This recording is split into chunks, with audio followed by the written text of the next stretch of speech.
நாகை மாவட்டம் வேதாரண்யத்தில் கடல் சுமார் 300 அடி அளவிற்கு உள்வாங்கியது. இது குறித்த கூடுதல் விவரங்களை செய்தியாளர் பாலச்சந்திரன் வழங்க கேட்கலாம். பாலச்சந்திரன், சொல்லுங்கள், கடல் வேதாரண்யத்தில் திடீரென உள்வாங்கியதற்கான காரணம் என்ன? வணக்கம் கனகதாரா.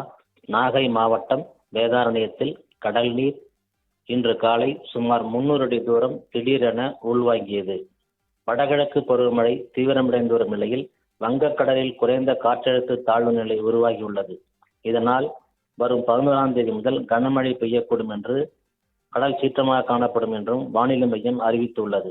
இந்த நிலையில் நாகை மாவட்டம் வேதாரண்யம் சன்னதி கடல் பகுதி இன்று காலை சுமார் 300 அடி தூரம் கடல் நீர் திடீரென உள்வாங்கியது. இதனால் கடல் உள்வாங்கிய பகுதியில் சேரும் சகதியுமாக காணப்படுகிறது.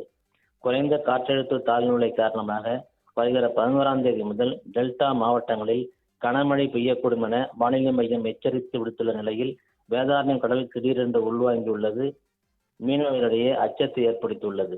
புயல் உருவாகும் நேரங்களில் கடல் நீர் உள்வாங்குவதும் வெளியேறுவதும் அவ்வப்போது நடைபெறும். ஆனால் தற்போது வழக்கத்திற்கு மாறாக சுமார் 300 அடி தூரம் கடல் உள்வாங்கியிருப்பதால் மீனவர்களும் பொதுமக்களும் அச்சமடைந்துள்ளனர். கடல் உள்வாங்கியிருப்பதால் இன்று மீனவர்கள் ஆறுகாட்டுத்துறை கிராமத்திலிருந்து மீன்பிடிக்க செல்லவில்லை. டெல்டா மாவட்டங்களில் மழை பெய்ய வாய்ப்பிருப்பதாக வானிலை ஆய்வு மையம் கணித்திருக்கும் வேளையில் இன்று 300 அடி தூரத்திற்கு வேதாரண்யத்தில் கடல் உள்வாங்கி இருக்கிறது.